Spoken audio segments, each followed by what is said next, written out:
Hi అందరికీ. ఈరోజు నేను మీకు నోరూరించే చికెన్ కర్రీ ఎలా చేయాలో ఈజీగా చెప్తాను. చూసారు కదా, చికెన్ కర్రీ గ్రేవీతో అబ్బా యమ్మీ యమ్మీగా ఎంత బాగుందో.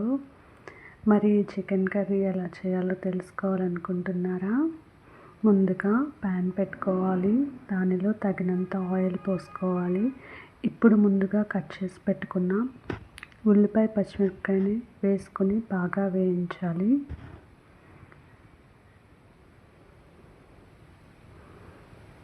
ఉల్లిపాయ పచ్చిమిరపకాయ చూడండి బాగా వేగింది. ఇప్పుడు ఇలా వేగిన తర్వాత దీనిలో 2 స్పూన్స్ అల్లం వెల్లుల్లి పేస్ట్ వేస్తున్నాను. ఇప్పుడు అల్లం వెల్లుల్లి పేస్ట్లో ఉన్న వాటర్ అంతా పోయే వరకు మరలా ఫ్రై చేసుకుంటాను. ఇప్పుడు ముందుగా కట్ చేసి పెట్టుకున్న ఒక టమాటాను కూడా యాడ్ చేశాను. టమాటా కూడా మగ్గిపోయిన తర్వాత ఇప్పుడు ముందుగా మనం కడిగి పెట్టుకున్న ఒక 1/2 kg చికెన్ని దీనిలో వేసేస్తున్నాను. చికెన్ వేసేసిన తర్వాత మరలా ఒకసారి మొత్తం అంతా కూడా కలుపుకుంటున్నాను. ఇలా మొత్తం అంతా కలిపిన తర్వాత ఇప్పుడు తగినంత ఉప్పు, 1/2 టీ స్పూన్ పసుపు, 2 టీ స్పూన్స్ కారం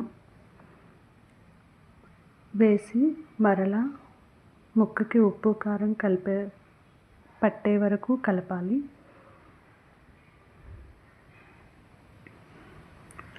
చూస్తున్నారు కదా, చూపిస్తున్న విధంగా కర్రీ చాలా టేస్ట్గా ఉంటుందండి. ఇప్పుడు కొంచెం వాటర్ కూడా యాడ్ చేశాను. మరి చికెన్ సాఫ్ట్గా ఉడకాలి కదా, సో యాడ్ చేసి మూత పెట్టేశాను. ఇప్పుడు మూత తీసి మధ్య మధ్యలో కలుపుతూ ఉండాలి. ఫైనల్లీ మన కర్రీ చూసారు కదా, స్ట్రక్చర్ ఎంత బాగుందో.